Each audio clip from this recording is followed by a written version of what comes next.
Matthew Buckley Smith, and you're listening to SLEERICKETS, a podcast about poetry and other intractable problems.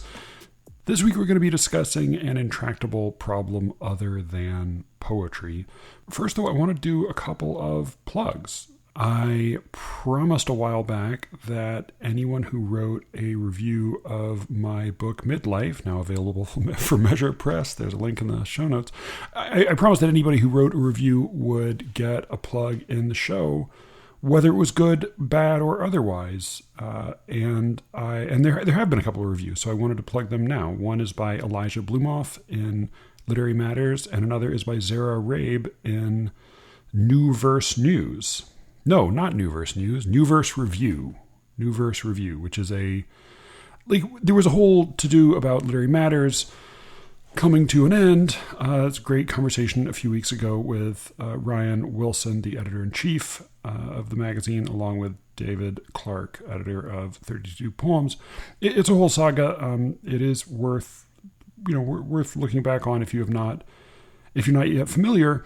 A quick update: there is at least some chance that Literary Matters will continue. It is things are uncertain. Ryan has stepped down. He is enjoying some long-awaited and much-deserved rest from his many labors. Literary Matters, it seems tentatively may continue, and I may continue to have something to do with it. A lot of that remains to be seen.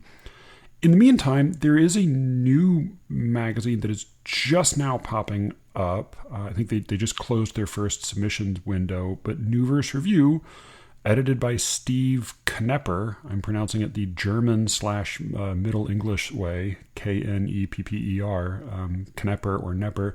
He has something to do with First Things. He is in the middle-aged Catholic men demographic that is with whom this podcast seems so inexplicably popular, but he's a lovely guy and seems pretty dedicated to something like the mission that Ryan had of publishing literature with a small c Catholic sensibility. He seems interested in not just in the typical new formalist stuff, but in a variety of perspectives and styles. And I am interested and hopeful. I know there are a few SLEERICKETS affiliated people who are going to have who have some stuff coming out there, including Zara. But I'm hopeful for a New Verse Review. We will see. We'll see how it turns out. But it could be something good. Anyway, in the meantime,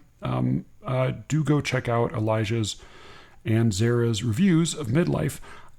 Because of my previously discussed neuroses, don't know what the reviews say, but I am very grateful for them. And I've been told at least that Elijah's is controversial. I don't know where the controversy resides, but as I said, feel free to write bad reviews. I will still promote them in part out of ignorance, but also out of gratitude. Anyone who takes the time to.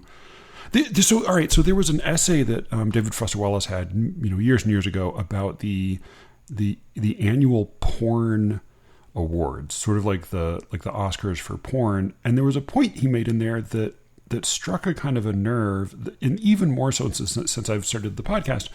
I think when it comes to certain kinds of labor, and in particular, like editing a magazine, writing reviews of books, or certainly producing a podcast, they are so fundamentally undignified and so rightly villainized. Like, people have so much disdain for reviewers, editors, and podcasters, and mostly correctly they have this disdain. But it has given me a special respect, like a sort of a perverse respect for people who actually do that sort of work.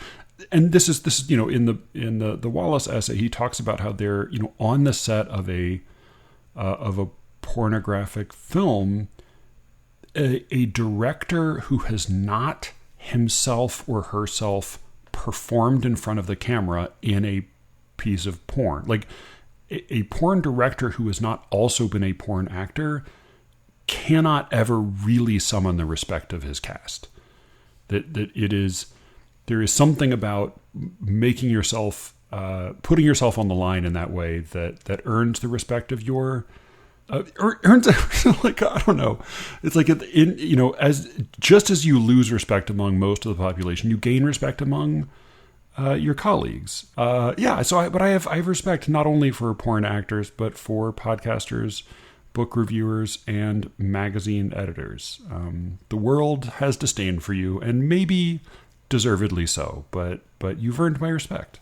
So thank you to Elijah and Zara, and thank you to Steve and Ryan for running those reviews. Best wishes to Ryan, who is really enjoying himself down in Texas, I gather.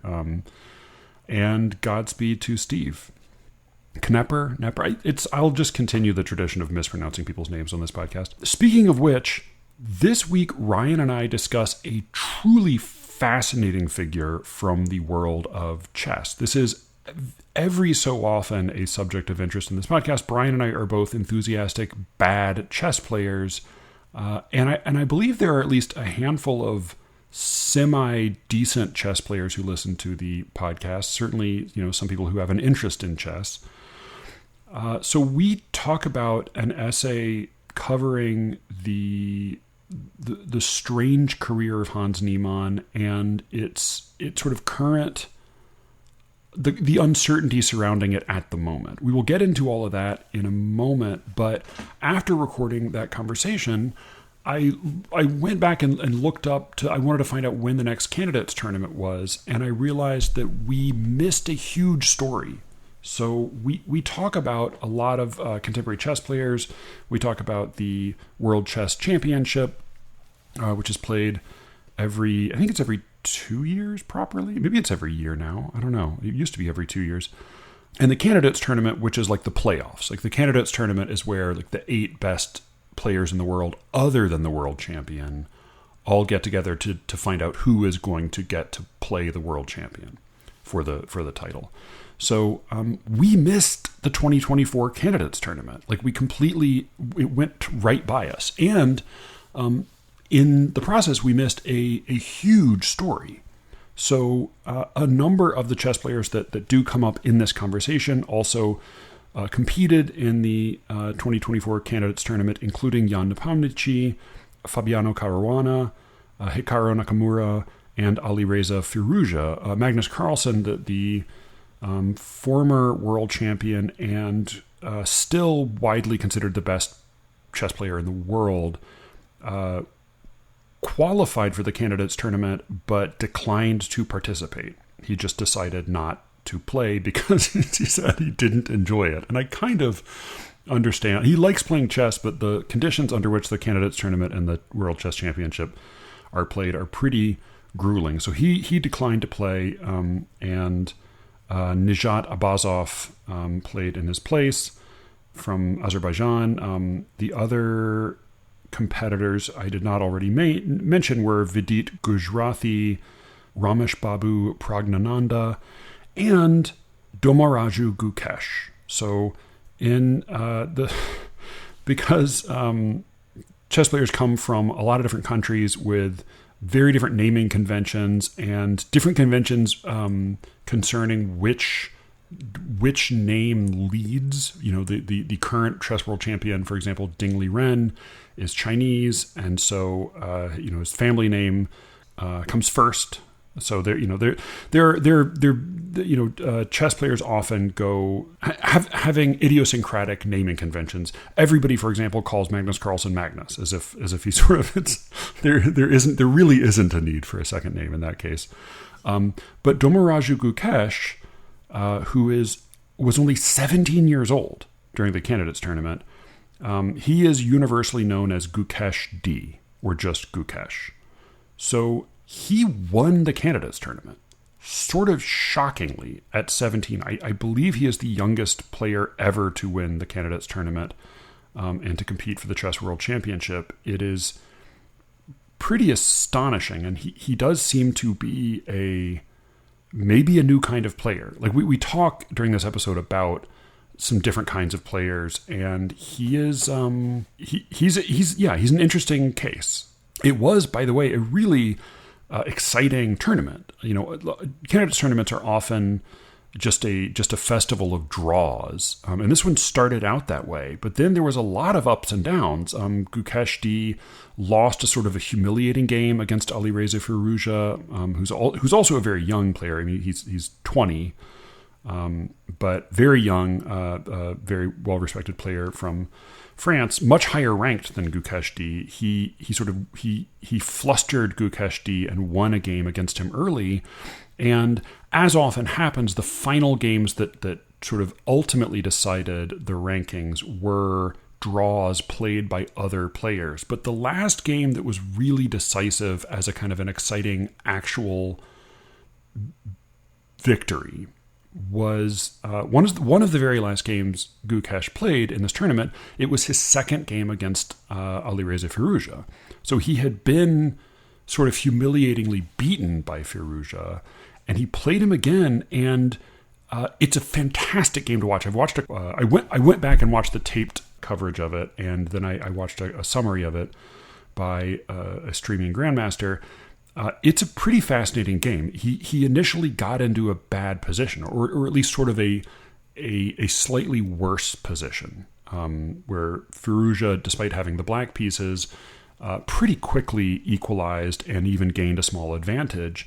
And Gukesh did not at all play a perfect game, but it remained a fighting game. I mean, often these things become very dull very quickly, or a player will end up resigning, some 50 moves out from an inevitable checkmate because of the kind of players they are at this level. This game went down to the wire, where both players were slipping down below a minute of time left. They were playing with intervals, meaning that they were, they gained 30 seconds for every move they played at the very end. But they were running right down to the wire. At one point, Gukesh played a move with only 7 seconds left on the clock. And they both had they both had real chances to checkmate each other right up until the end. It was a ferocious competition, and Firouzja finally resigned with, really just like 2 or 3 moves till an unavoidable checkmate that would have been sort of beautifully accomplished with a pawn promotion. That, by creating a queen in that same move, Gukesh would have checkmated Alireza, who was pinned to the last rank with a rook. So it's like a genuinely exciting competition. Nakamura and Caruana, the two American competitors. I mentioned in our conversation that I'm a fan of Fabiano Caruana. Nakamura I also mentioned, but I neglect to note that he is the other. He and Caruana are both Americans, and they are probably the best hopes that America has for another world champion. Though with the distant and very strange possibility of Hans Niemann, about whom we speak during this conversation. But I just wanted to mention that really the big story that we totally whiffed on, we were just out of the loop, was Gukeshti, who's like a really exciting. I think he's now 18, but he's an extremely talented and precocious. I mean, truly a prodigy. I mean, all of these guys were prodigies, but he's a prodigy in the making right now. 17 or 18-year-old player from India. The last Indian world champion was Vishy Anand, from whom Magnus Carlsen won his championship. So it's a lot coming up. Gukesh will play Ding in I think in November. And I will probably have a nerdy episode about that at the time. All of which is to say, we are idiots, but we do have, Brian and I think, did have a pretty interesting conversation about Hans Niemann. I hope you will enjoy it, and I hope you will go check out the final, or maybe not the final issue of Literary Matters with Elijah's review. And I don't think New Verse Review does regular issues, but they release things on like a Substack newsletter basis. I don't know, but go check that out as well. New Verse Review and Zara's review. Now here's my conversation with Brian about Hans Niemann. This is a person I find very interesting, and I am so glad I will never have to be around personally, because he sounds like a truly, truly horrible person. So And I know yet less about maybe I an astounding yeah. genius. I knew You know less him? about him. than Oh, you sorry. did. No, no, no, I've never met him. No, I knew less about him than you did before reading this article. And this article is really interesting for a variety of reasons. Yeah. One is that it's written very much in the middle of the story. Like Yeah. it the articles that I read about Hans Niemann initially were right after Magnus Carlsen accused him of cheating. Yeah. Do you want to quickly Um, recap that, or shall I? The I Sigfield guess you Cup. should do that because you have a better understanding of Yeah. the Um, of what comes before this article. yeah. So we did mention this on the podcast. It got a lot of attention beyond the chess world, in part because of Elon Musk's idiotic contribution. But in 2022, the Sinkfield Cup is a major chess tournament that's played at the St. Louis Chess Club, which is a very prestigious and storied chess club. The best chess players in the world were there, and Magnus Carlsen, who is the best chess player in the world, even though he's not the current world champion because he just sat out a year, and we'll see what happens this coming year. But he is basically undisputed. Like everyone understands to be the best chess player in the world, and arguably, and many would say the best chess player who has ever lived in recorded history. He played Hans Niemann, who's a grandmaster, like a very good grandmaster. He was not at that time a super grandmaster, and I think is still not for maybe slightly technical reasons. And I think super grandmaster just means your score is above 2,700, which is like a to be a grandmaster, it has to be 2,500. Um, a master, like the best chess player you are likely ever to meet in your life. Like if you're an honest to god master, it's 2,000. For the one of the dental hygienists at the dentist here is a 1,600, and like he gives chess lessons to children, and probably the only place he couldn't give chess lessons to children would be like in New Like York genius or a genius school. yeah, Right. or a city in like any city in Russia. But yeah, like so we're talking about like an And you and I extremely are like between 900 and 1,000 or something. yeah. Like on a good day, I'm yeah, like right around there. It's probably Yeah. and like if we really devoted every second of our lives for the next several years, we would maybe bump up 50 point. Like it's Right. it Right. would not, like we're talking about an extraordinarily rarefied air here. So but also there's a huge difference between the high 600s, which is where Hans Niemann was when he played Magnus Carlsen, and the high 2600s and the Yeah. high 2800s, which is where Magnus Yeah. Carlsen was. They played a game in which Hans Niemann won. Magnus Carlsen resigned, but the nature of the win, which was it is an interesting game to watch. I've watched some recaps of it, and I've kind of played through it online.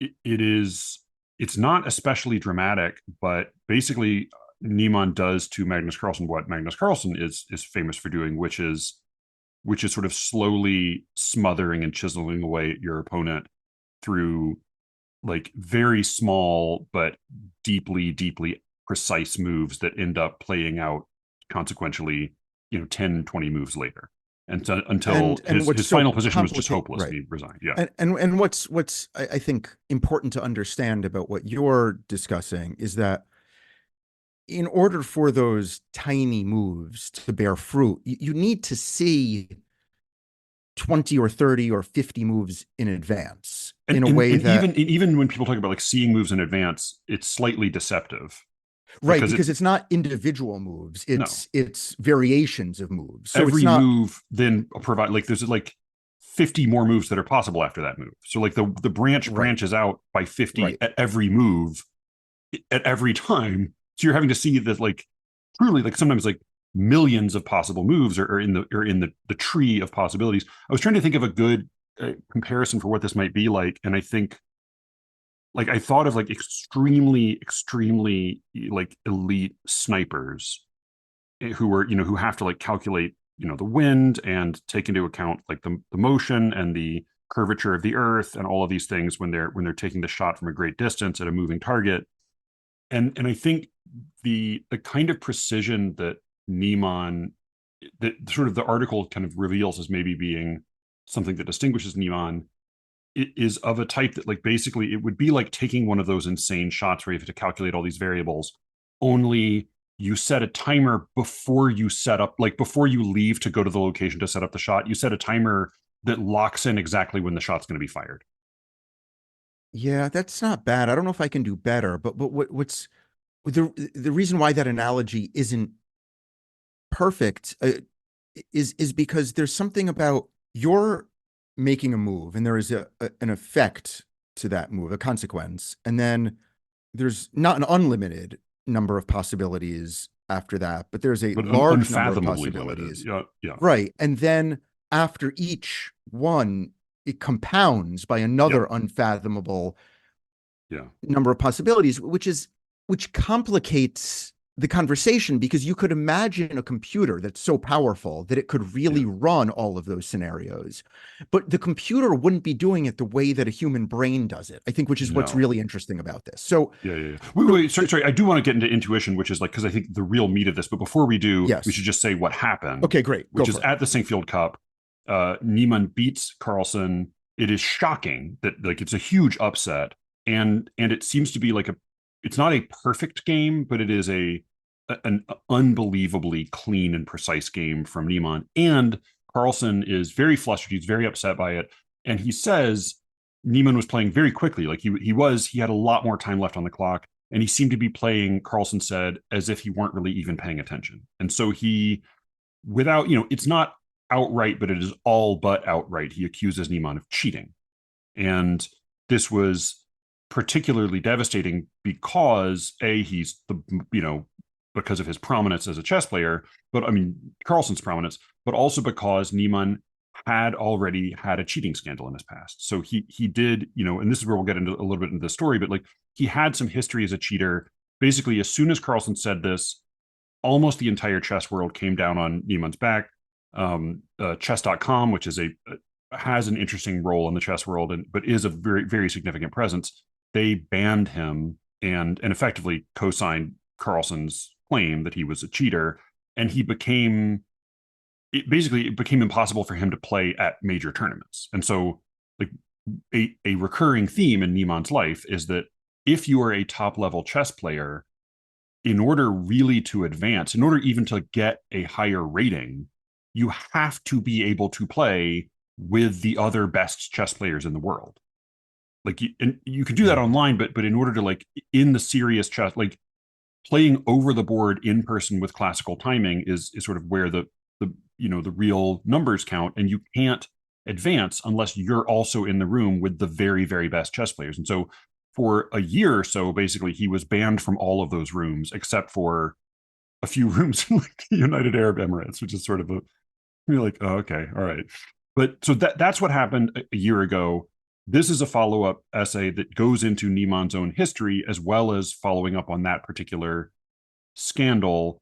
And it was, I think at the time, I was pretty convinced he had cheated. It did seem very unlikely that he could have beaten Carlsen in the way that he did. And it also seemed very unlikely that Carlsen would accuse somebody without certainty at the time. Right. At the time, Carlsen is like he's also like he is known for sportsmanship. Like he's known for being like he basically stepped down as world champion because he thought that the mechanism for determining who remained, like that you remain, it would be like if you win the World Series and then you get to play in the finals of the World Series automatically that year. Like that, like that's crazy. Like that, but that's how the chess world works. And he thought that was unsportsmanly, and so he was like, no, it should be like sports where you have to win it again every year. And so he stepped down, which isn't done. Like nobody has done that. And he was also sitting champion for longer than many other people have been. And pretty, I mean, with very little serious challenge to him. The other little note that did get a lot of attention at the time that people might remember was that because it is very, very easy to cheat online. It's basically like nobody knows how you could cheat in person at these events, because not only is there's no communication permitted. You go through metal detector when you go in. It's a very, very closely observed room. You And there's a can't. time delay in terms of And there's a time, when yeah. the So you can't moves like are published, nobody, anybody who's outside watching the game is watching it too late to help you. which leads to this. In my mind, I guess this had been published before, but I hadn't seen it. This fascinating detail where there are only four people in the room at Mm-hmm. this event. Yeah. There's Magnus Carlsen, there's Niemann, there's the head of the tournament, the managing director of the U.S. Chess Trust, this guy named Al Lawrence, Mm-hmm. and then there's this famous chess photographer, Lennart Ootes. Do you know how to pronounce his name? I don't. Ootes. But Oh he's yeah. like, what this guy does is go around taking stylized, very impressive photos Right. of photographers. So he's not on the take either. So No. No. No. No. in order to accuse Niemann of cheating, either this famous chess photographer or the head of the U.S. Chess Trust had to Yeah. be in on it, which is And sort of Carlson inconceivable. accused the photographer, Right, which I didn't. right. I hadn't known that. Which is like that seems like scandalous in Like, why would itself. the photographer? No, like that's a crazy thing to say. Especially because like Niemann doesn't have money to pay this guy, and and No. everyone loathes him. So it's not like he's Yeah. doing anyone a favor. So the bent of this article, it doesn't state it, but it strongly implies that what happened was Magnus Carlsen all of a sudden found himself losing, and it didn't compute to Magnus Carlsen. Magnus Yeah. Carlsen was like, "This has never happened to me before." And look, it doesn't even seem like Niemann is paying that close attention, so he must be cheating. And then he back oriented some, he retold the story in some way to accuse Niemann of cheating. But I have no perspective on this. The article's perspective seems to be that Niemann did not cheat in that article, in that first big game against Carlsen. It makes a pretty good case that he's not. Yeah, it makes a pretty good case that he's not, that he didn't cheat in that game and that he hasn't cheated over the board. He has admitted to cheating online when he was younger, but also in an ambiguous way. And there seems to be some pretty convincing evidence that he has cheated in at least like a number of, like not once or twice, but in a number of games. His claim, and I can't remember if I think he does make it in this article where he says that at least early on he was, it seems crazy, but it does in a weird way make a kind of sense. He was cheating in order to get a higher rating so he could play better players. Which that's is what like, he said. Again, it's crazy. He said but when he was also 12 and 16 years old, he cheated. He didn't answer whether that was for a period of time or just individual games. Similarly, he couldn't really explain how he played so well in the game against Carlsen, which is strange. Carlsen couldn't really explain how he cheated. There's a lot of ambiguity left in this piece. Oh yeah, no, there's no good theory about how he cheated. The one theory that did come up, this is the other thing I was going to add, is that somebody suggested that he would basically I cut you off right before the punchline. Basically had a vibrating anal thing to like pulsing Morse code, moves to him in his butt. But then from whom? Because who was observing the game? Who like it would be like it really is even that theory, and that was Elon Musk promoted that theory online, and that got a lot of attention. And even if it's sort of like it's like I guess that is a way you could communicate, except you still need a much more robust system in order to communicate meaningfully. Like I don't get it. So like even the chess photographer, if he were signaling butt signals with a probe, how did the chess photographer have the he had to have engine? He had to have access to an engine, which he also wouldn't have had because he was having to go through the metal detectors and be searched. Right. And Niemann also like famously immediately after this said that he would be happy to replay Carlsen naked to prove that he. And so I think like the other, so like to me like the two really kind of interesting threads of this article are Niemann's personality and the nature of intuition. And my what I gather, because it's interesting, they mention Alireza Firouzja, who's a French player who's very young. Also, when we say he cheated at 12 and 16, that sounds like if you and I did something at 12 and 16, it's like, fuck if I'm like, Jesus, who knows? But he also is currently 21 and became a grandmaster at 17. And like 16 in particular, like that's a very serious contending age in this world. Absolutely. So And yeah, I so it want to is get a to little bit different. I want to get to intuition. I want to get to his Yeah. personality. Before I do, I just want Yes. to state the other aspect of this article, which I think is well done, but is really it makes everything even more confusing, which is just Hmm. how interlaced everybody and everything is. So Magnus Carlsen accuses Niemann of cheating. Yes. Chess.com says, yes, we agree. They went Yeah. through his games and said, we have reason to think that over 100 times he's cheated on chess.com. Yeah. But chess.com and Magnus Carlsen have this very lucrative for them both financial relationship. So they It's a would, multi-dimensional financial relationship. Yeah. right. And then we hear that this chess cheating expert was brought in and said, actually, he found 70 games where Niemann had been accused of cheating when Niemann didn't cheat, but that still leaves 30 games when he Yeah. did cheat. It's Yeah. just, I it's think he said like 23 he was convinced he definitely cheated, and then it was another like couple dozen where it was unclear.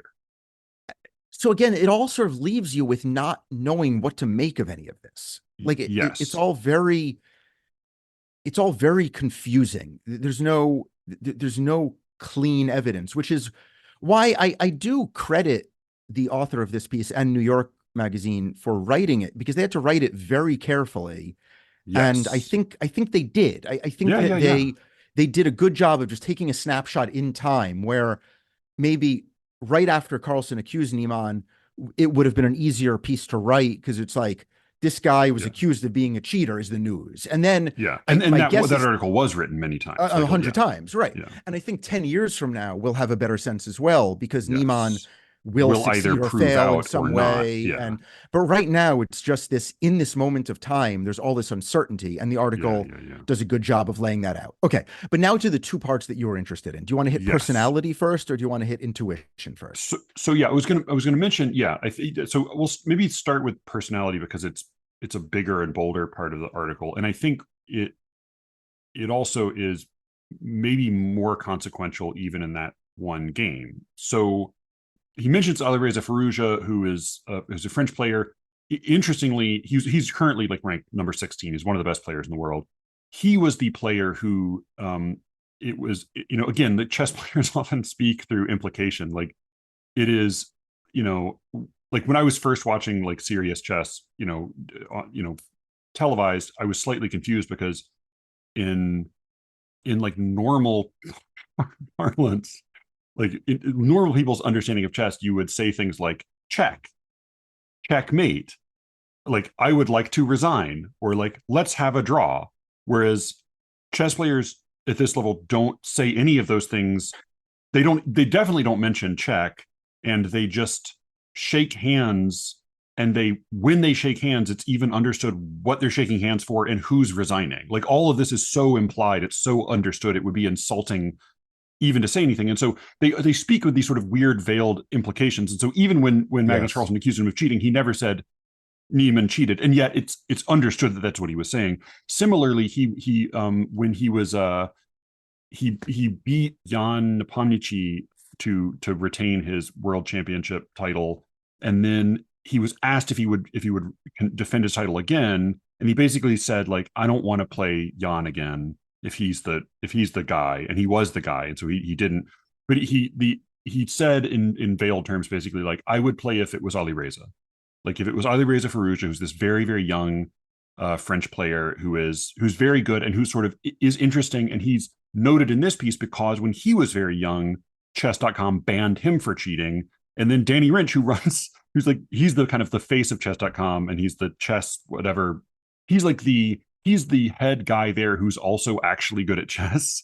And Right. his comment was, "Oops, turned out he was just a genius." Like Right. he Right. just like we didn't. It didn't seem like he was playing in a way humans could play, and that is like that's the thing is that when you like the way they check for cheating is basically they run the stats on the likelihood of all of the moves that you've played, and it is fairly telling when you like again it's difficult to communicate the kind of precision required to play well because even a really really great player, like even the very best players, they're not playing perfect games. They're not playing even close to perfect games. But to get back to his personality real quickly, I think, based on reading this article, that not only was he not cheating, but I don't think Carlsen would have accused him even if he had the same rating, like even if there was that big a gap between the ratings, if he was not such a huge asshole. I think objectively he's a big piece of shit, right? He's like I a don't totally horrible person, like a vicious, awful, like nightmarish to be around. Shit, like when he was a teenager, he would talk bully shit the with 8 and 9-year-old younger kids for not being as good as chess as he was, right? Like he's a horrible would make person. them feel terrible. He destroys property in hotel rooms, like just because he's in a bad mood. He is a sore really winner of the mean. very worst kind. He doesn't appear to have a relationship with his family anymore. Oh yeah, he doesn't appear to have any friends. I mean, and that was actually like on a point, like in a way, like one of the points in his favor, suggesting that he might not be cheating, is that nobody can think of who would help him. Who would help him cheat? Everybody fucking hates him. Like there's no plausible accomplice, because the people who would, even in order to cheat at this level, you would have to be insanely good at chess, and so nobody, like, who would help him, because everybody hates him. And I think because the kind of behavior that he displays, like so much of chess is a head game, and Carlsen is really, really famously good at self-control. Like both, like he's very physically fit, he's very good at like physically outlasting his opponents at the board, but he also is like part of what makes a chess player like Carlsen so deadly, and part is exactly like what made the most recent chess world champion so fascinating, because the most recent world chess champion was between Jan Nepomniachtchi and Ding Liren, who's the current world champ, the first Chinese world champion. They're both very emotional players, like very expressive. They like Ding Liren had one game where he basically melted down and just froze at the board. Like their emotions get the better of them at times, which makes them worse chess players, but also much more interesting to watch. Carlsen is just like an icy machine. And so I think there is a strong and very reasonable correlation that chess players make between not being able to control your emotions and not being good at chess. And Niemann seems to be someone who has absolutely no self-control, absolutely no ability to control his emotions, totally indulgent in the worst kinds of impulses. Like he behaves like a shitty, bratty child, and yet he may be playing at the very, very highest level. I mean, maybe actually, like the article, basically, the thesis of the article is, if he's not cheating, it seems very plausible that he is the best chess player in the world. Right. And what the article gives us as a precursor or an example to this, that this is not unprecedented. There is one precedent. There's one precedent. Niemann. Yep. And Niemann has decided that the precedent is his idol. Yep. Unfortunately, the precedent is Bobby Fischer, who was a raving lunatic, terrible guy. Became more of a lunatic as he went over. Was always an asshole. Became a big anti-Semite. Right. But yeah, like Bobby Fischer, like amazing, like undeniable, like astonishing model as a chess player. Horrible model as a human being. And I think the piece leaves us to wonder whether Niemann almost is strategically naming Fischer or accidentally doing it, but the existence of Fischer... It's hard to imagine him doing anything strategically, to be honest. I don't know. The existence... There's no restraint. Except play chess. Control. I mean, he can play chess strategically. So although, this is where intuition is interesting. Sorry, go ahead. I was going to say that the existence of... If Bobby Fischer had never existed, then I think this article would be very different, because it would suggest that, like, your image of like a unflappable Russian automaton, or today's version of that, Magnus Carlsen, is the way to become the best in the world. But Bobby Fischer has shown us that it's possible to be a sort of raving madman who's not in control of himself at all times, and to be maybe the best chess player in the world at the time. I think that's true. I don't know that that's true in the longer, like, I think part of what has been interesting about chess, and I wonder how much this will change with just like the total domination of AI, is that there have been these kind of odd figures. Like, I don't think anybody else has been the kind of asshole Niemann seems to be. other than Bobby Fischer. But there have been figures who were not machine automaton. Like Karpov was like, I think famously the first who was just, no, I think they called him like the Python, because he played very boring, very slow chess, but he was just relentlessly slowly improving his position and crushing his opponents to death. But then there's somebody like Mikhail Tal, who was also world champion, he's the guy who has the line about how like you must lead your opponent into a dark forest where there's only one, where 2 + 2 = 5, and there's only one person can exit. And he was famous for playing insane sacrifices that then that basically, like, part of his strategy, which would not work at all against a computer but works really well against a human being, is to defy intuition by putting you into positions where even if it seems like you're winning, it's so frustrating and confusing that you don't know how to make a good move. And he basically ends up being both like very, very good at playing far in advance, but also just being very, very ballsy and unflappable, and like enjoying going into it like an insane position with you, like making the board look crazy in a way that is like so frustrating for your opponent that, like, if you have the mind as well as the temperament of Mikhail Tal, you can play through it and enjoy it and win. Jose Capablanca also, like, famously, who's the one Cuban world champion, would like on principle fall into traps. Like, if he saw you set a trap, he would like, I see you're setting a trap. As a man of honor, I feel obliged to accept your trap. And then, like, there's the Marshall defense is famous for being like, it's a major, like, there aren't that many significant innovations in chess openings. The Marshall defense is a very, very famous innovation. It's still well known. It's still even played because it's such a significant, like, it's one of the major trunks from which branches of possibilities can come. It literally exists because one of the best chess players in the world devised it specifically for Jose Capablanca as a trap for him. And then in the very first time he played Capablanca, after spending months planning out all the possibilities for this defense, he played it once against Jose Capablanca. Capablanca saw the trap, deliberately fell into it, and then beat him. Like that, like, so yeah, I think, like, there are chess players who play differently. Bobby Fischer, if you want an idea, imagine that it basically, like, so Kasparov, who's again another former world champion, one of the other best players of all time. He was the major chess advisor for the Queen's Gambit, which was a novel first, but then was a major, TV event. Kasparov, basically, his comment, and I think other people would agree, is that the Queen's Gambit was the story of Bobby Fischer. But if Bobby Fischer, instead of being like an anti-Semitic incel, was right, it's like a like super a hot lady, right, charming, woman, and because part of what that player does is she is an intuitive player, and this is where, like, the nature of intuition starts to become a curious point. So part of, like, a thing that it's like one of these, like, deeply obvious facts about chess that still ends up being really significant, and I've spent a lot of my time being very bad at chess thinking about, is that it is easier to play when you are in a better position. Meaning that, like, when you are winning positions tend to win. Meaning, like, the better you are in your position, the more, whether you have more pieces or you just sort of, you're laid out on the board better, the easier it is to make good moves. So, like, when I have won well, isn't games, that partially because the definition of a good move changes? So if you're in a better position, trading a piece for that same piece is a good move. Right. You have, like, literally more moves become good. The worse your position, the narrower the branches you could possibly follow.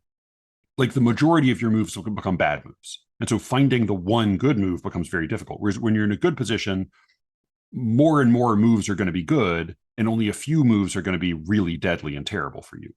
So the better your position is, the more moves you have, not just statistically, but also because the moves that are good are more intuitive. And this is like part of what, like, two of the ways that we've programmed chess computers in the past are, one way, the old way was to teach them a bunch of rules of thumb, right? To say, like, You want to control the center. You want your pawns to be in front of your rooks. You want to link your rooks early on. You don't want to block in your bishops behind pawns. You want your knights to be toward the middle of the board, not toward the edges of the board. All these like rules of thumb that are generally speaking true, that are good things to teach kids. They're like basic principles of how chess works. And the more you get used to chess, the more these sort of obviously good positions and moves feel intuitive to you. That's what people talk about, an intuitive move. That's what they mean. Yes.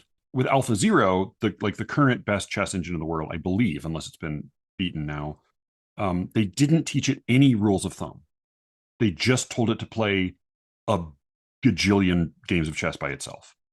And it learned all of its own principles. And so it doesn't have intuition in that way, which is to say, like, when people talk about a computer move, they mean a move not only that is against intuition, that is like breaking one of those basic rules of what you should do, but also a move where you can't see how it could be good because the way it's going to be good is a So combination of things. It's so right. far in advance, but also, and this is the thing that's like that where Niemann really seems to be a little bit unusual.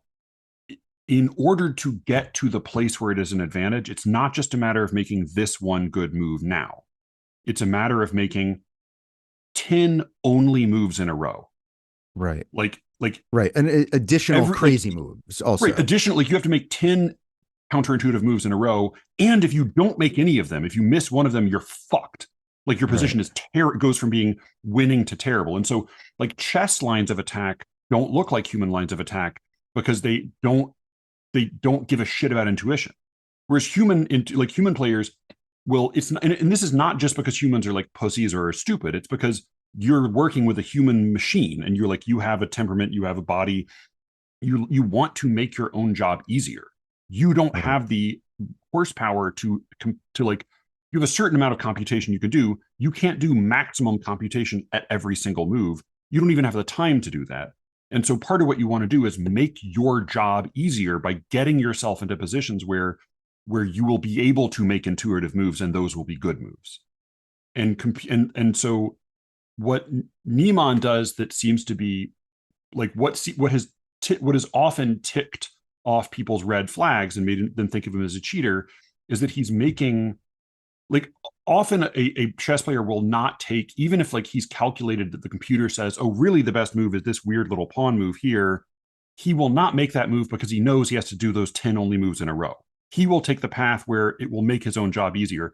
Niemann seems not to care at all and will follow the exceedingly thready, winding path where he has to make all of the same right moves in a row in order to achieve something that only becomes intuitive so far down the line that no human could imagine it. And the thing is that that's a kind of intuition which looks like cheating.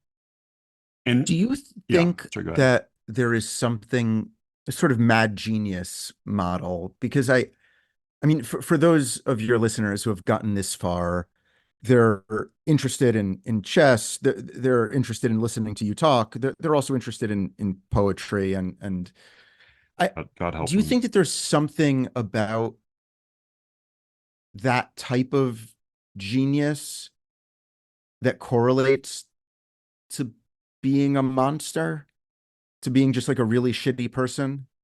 I think partly yes and partly no. I think what is very common with chess players, and like Anish Giri is a good example of this. He's also one of the best chess players in the world right now. He's sort of photogenic. He's like photogenic for a chess player. Like chess player attractiveness is like, different tiers. Right. But he's like, but Magnus Carlsen's pretty, isn't he? Oh, Magnus Carlsen is unusual in being like actually good looking and like he has modeled in a way that was actually plausible. Right. But Anish Giri is like, he's like, oh, it's a remarkably like well-spoken and handsome and normal seeming super grandmaster. But what's also very clear with him is that he is very arrogant, and like often arrogant in a way that has been so reinforced by the accuracy of his arrogance that like he's a little bit like it's a weird affect. And yet he's very, very polished. He's like a very successful version of like a socially formed super grandmaster.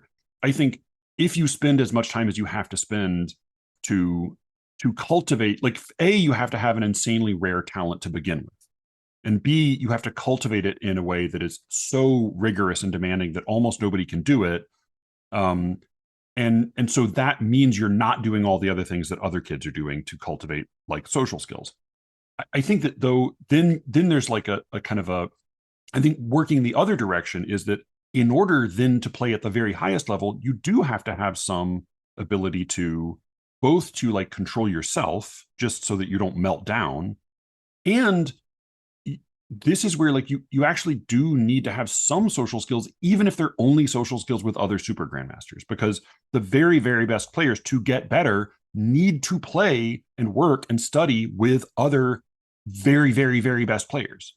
And so if literally no other super grandmasters want to have anything to do with you, that limits your ability to get better. But I think in addition to that, there's just the crazy randomness of getting that particular, admixture of talent that allows you to become that kind of player is so rare and so random. It's sort of like saying like, are like basso profundos nice people? It's like, I don't fucking know. Like, it's so right. rare. I mean, because my like, mind goes to Michael Jordan or Tiger Woods or these other best ever players who are all sort of famously assholes. And and that's also like, if you're, because in that case, like, you actually are also ultra wealthy in a way that very few chess players don't get. Even when they're famous, they seldom get rich like that. Right. So that's like, you also have the added element of being isolated and celebrated and pampered in the way that ultra rich people get. Whereas Hans Niemann is interesting because he's basically like a starving artist. Like he like his shitty behavior and his inability to get into good tournaments because of his shitty behavior have made him like, he's not rich. He's often like trying to make rent by like doing Twitch was your streams. understanding in this article that there's something about his gameplay that makes him more susceptible to being accused of cheating? Because yes, he's a mess, right? Like he takes these huge risks. He needs to be able to maintain focus the entire time, which will mean he will have negative results more frequently. Well, so I think that's actually maybe a slight difference, is that I don't know that he does need to maintain focus. Like, that's part of what people have commented on. That's what the piece stated, but I don't quite understand it. There's focus and there's focus. It's sort of like they interview a guy toward the end who seems, it's like the way he's talking seems crazy to me, because he says like, well, Niemann loves chess, but chess doesn't love him. He's just not that good. And I'm like, all right. Like, even in the most cynical version of this piece, he's one of the best players in the world. Like, that's a silly thing to say. But I think like, yes, he needs to concentrate, but I think he is not concentrate. Like, the nature of his intuition is such that, or rather like he is an intuitive player rather than a positional calculating player. Vichy Anand, like, was another world champion who was the one that Magnus Carlsen unseated. He was sort of famous for basically just having a better memory for chess engine positions than anybody else at the time. So he would just literally like memorize all of these possible branches and be able to keep them all in his head. So he was almost purely calculating and like going through his mental list of positions. So Niemann can't, like, when he plays these very, very thready lines of only moves in this weird counterintuitive way, that is by intuition. He can't explain where it's going to end up. Right. And so that is why I think when he is sometimes winning in this crazy way, he seems sort of bored or checked out, because he may, I mean, again, calculating is relative. Obviously he's concentrating, but he's not concentrating the way other super grandmasters are. He may be a little bit checked out because he is playing from intuition. What that also means, though, is that he tends to either like crush everybody in this crazy way, or flame out and like have a terrible performance and lose all of his games. And that is, again, very Bobby Fischer. Like, it's crazy to think about it now, but Bobby Fischer, who's the first and only thus far American world champion, which also, like, boy, if we get another one, it looks like it might be another huge asshole. Yeah. Like, the only world champion. He won the 1972, I think, championship against Boris Spassky, who was the Soviet world champion. And at the time, like, the Soviet Union has long dominated chess, and the Russians still are, very, very, dominant. But Bobby Fischer played a bunch of games. I mean, played a set of games. It was all, like 14 or something set in advance. He didn't show for his first game. Yeah. Because he was too freaked out because he was being a fucking weirdo. Like, that's crazy. Like, I'm trying to think of like what would be the comparable version of that. Like, if you just didn't show for the first 3 innings of a World Series, like, right. Like, and then he won. Right. And he won in like this, like, it was a sloppy, messy tournament. And like the game that sort of tipped the balance, it was this like crazy counterintuitive bishop sacrifice that literally, when he played it, Spassky like slammed the table and stood up in shock because he couldn't believe the move. So like, it was very dramatic. It was very I mean, Fischer also a terrible sore winner, but it tended to be that way. Like, either he would just smoke people in this insane way. Like, we looked at that the what's called the game of the century, where he, as a 15-year-old, just like humiliated one of the best chess players in the world by sacking his rotating queen. knight thing. Yeah, the windmill. He sacked his queen like 10 moves ahead of that. Yeah. And then did this like crazy windmill move. So I think like he would either just smoke people in this bizarre, humiliating way, or he would just completely melt down and like stomp away and just like totally flame out. And Niemann does seem to either win or lose in that manner. So you love Niemann. I hate him, and yet you I want think he to might see be him. the best You chess player. want to see him go on a grand run and destroy everybody. I don't, but I think he might. And you like, want I don't like him either. No. Like, that's the thing, is like, you would like to see it. I mean, I would, in a way, like, what I want. I'm like, actually, you know who I am? I'm like your nephew. I want it to have happened so I can like look back on it the way, because like I can enjoy Fischer now in a way that I think I would have hated him at the time. Right. And like, the thing is, like, I have watched enough. I'm not like I watch enough chess in a dilettantish enough way that like I at least know some of the players. I'm kind of familiar with some of their personalities. Like Fabiano Caruana is like, one of my favorite players. He's an American super grandmaster, super kind of like clumsy and autistic, but like very sweet natured and like very beloved and like funny. And has been in the running at the very highest level. Like, if Fabio Caruana went on a run, like, that would be fantastic. Like, he's so easy to root for. Hans Niemann is a total villain. It just seems like he might be the best player in the world. I was going to say, I'm like your nephew. I want it to have happened already, so I can enjoy it after the fact. Is there a poetry or literary corollary to Hans Niemann? Is there somebody who is famously an asshole who produces good work, but maybe doesn't get the full reception from the community because he's such a prick? Yeah, there are a lot. Like, I mean, like, probably the example that comes to mind is Rimbaud, who okay, who was a huge prick, was very, very young, was like tormented the older Verlaine who was in love with him. Like, was such a prick to Verlaine that he Verlaine shot him, and yet I kind of blame Rimbaud for provoking him to shoot him. He also did that thing that Cameron talked about, which was the craziest story I've ever heard, where he, at a cafe, as a joke, like, another poet sat down, ordered a milk, and then went to the bathroom. And while he was in the bathroom, Rimbaud took out his dick and jacked off into the milk. Like, and then he also quit and went and became a gun runner and like died of gangrene or something. Like, very, very young, never wrote poetry again. So like he was super erratic, as well as being insanely talented and a huge asshole. But isn't he considered isn't he considered one of the great 19th century? That's what I'm saying. But I guess so was Bobby Fischer. But that's what you're saying. Like, that's why you're saying, like, 10 years from now, this is a different story. Just like it was a different story a year from now. Like, 10 years from now, either like a few things will happen. What are the possible versions of this 10 years from now? Either he will prove out to be the best chess player in the world, which seems unlikely, but possible. It seems unlikely, but like, after this article, I don't know, like, who, like, or let's see, what are the other possibilities? Other possibilities, he'll flame out, right? It will turn, he'll totally flame out, which that seems quite likely. Like, he will just freak out in a way that, like, he will get enough of a second real chance, as he's sort of getting now, but then he'll just like be such a little brat that he'll throw it away.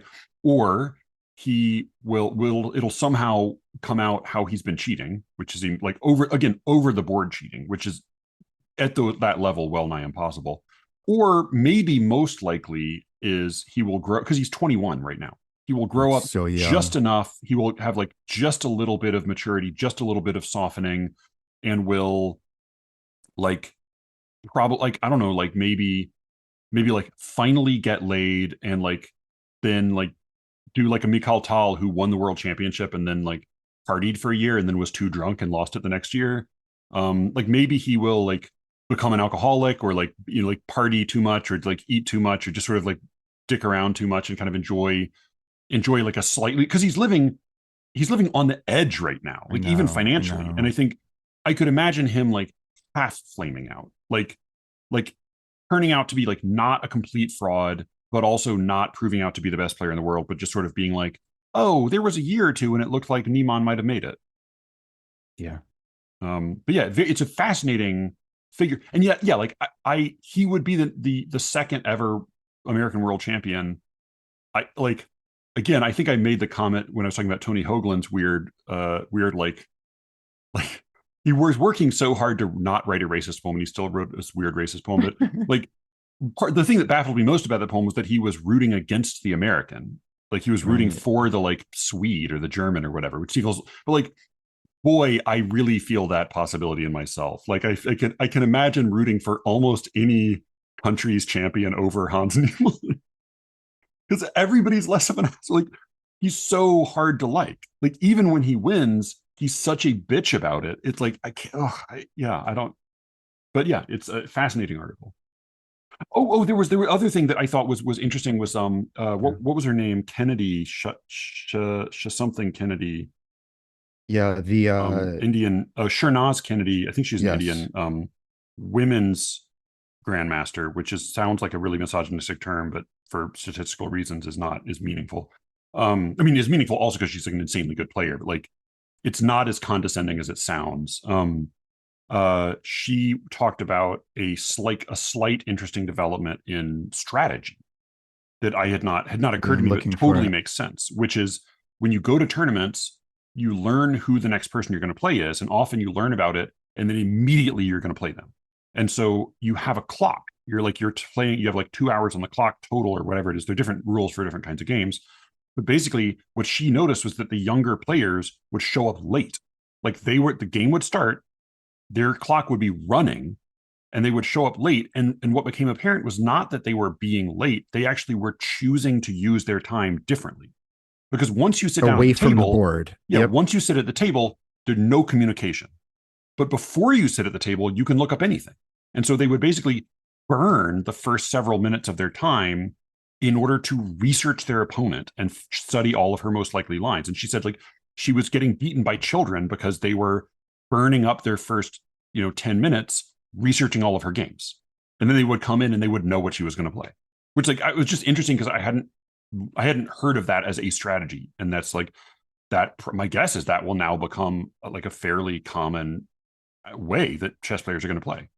For sure. And then the question is, how much in advance are they going to Right. change, Yeah. How do you you finding basically out like, your how do you budget your time right, away from the right, board versus at the board? right. And the chess tournaments are going to have to determine, is that part of the strategy? How do you budget your time? Or do you just Right. not Right. find out until the very last moment? And Yeah. it's Yeah. Like, do you have to turn up? Like, when do you have to sit down at the game? right. Because so far, like when Fischer forfeited for his first game, Spassky literally like played a move and then sat at the board for two Yeah. hours until the clock ran out because he hadn't forfeited until his clock ran out. So I Yeah. wonder if there will be a change. It's sort of like I know like basketball and football have changed rules to make games more interesting, and I wonder if like the FIDE will say like, okay, you have to be there at the board by the time like the 10-minute mark clicks. But I don't know. We'll see. Yeah. Really interesting. Good Mhm. stuff. Thank you for listening to the chess hour. So we hadn't Yeah. hadn't talked about chess in like a year, and so now No, we're it was really, time. It was time. And this was a yeah. great article. I am still left confused about whether part of his genius is that he's an asshole in the way people talk about Michael Jordan or Tiger Woods, that like they would just talk shit and destroy you and be like giant assholes until they ground you down and ruined you. Like, Well, is that, or there's is one it, is it a, example. There's yeah, one example where that seems like possibility. I'm going to try to find it real quick because I think for the most part it seems like no, because it mostly just destroys his relationships right. and like makes him lose control, which is not good as a chess player.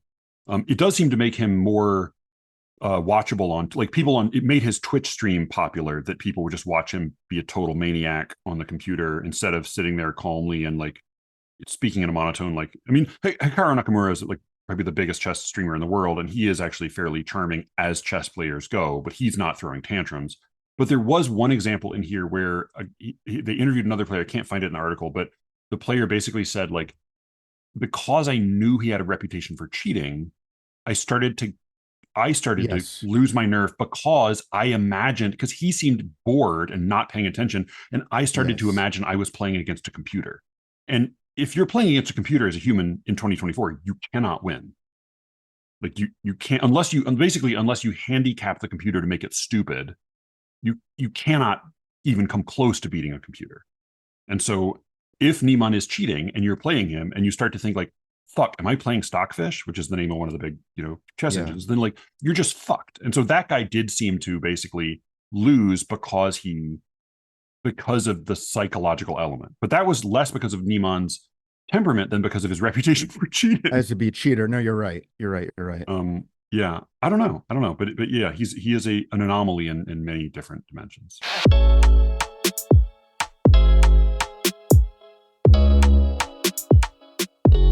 That was my conversation with Brian. You can find additional episodes of SLEERICKETS at SLEERICKETS.substack.com. Go check out the secret show there. We've had a number of people signing up lately. It is, I think, a lot of fun. There's an extra episode every week, and they are often a little bit less guarded than the main. Not that the main feed episodes are particularly guarded, but there's a lot of other fun stuff on the secret show feed. Go check that out, SLEERICKETS.substack.com.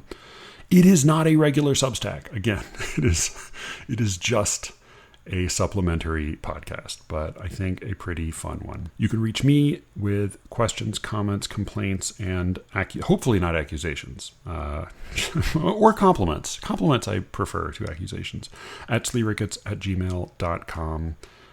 Thank you all for listening, and with any luck, I will be speaking to you again very soon. Until then.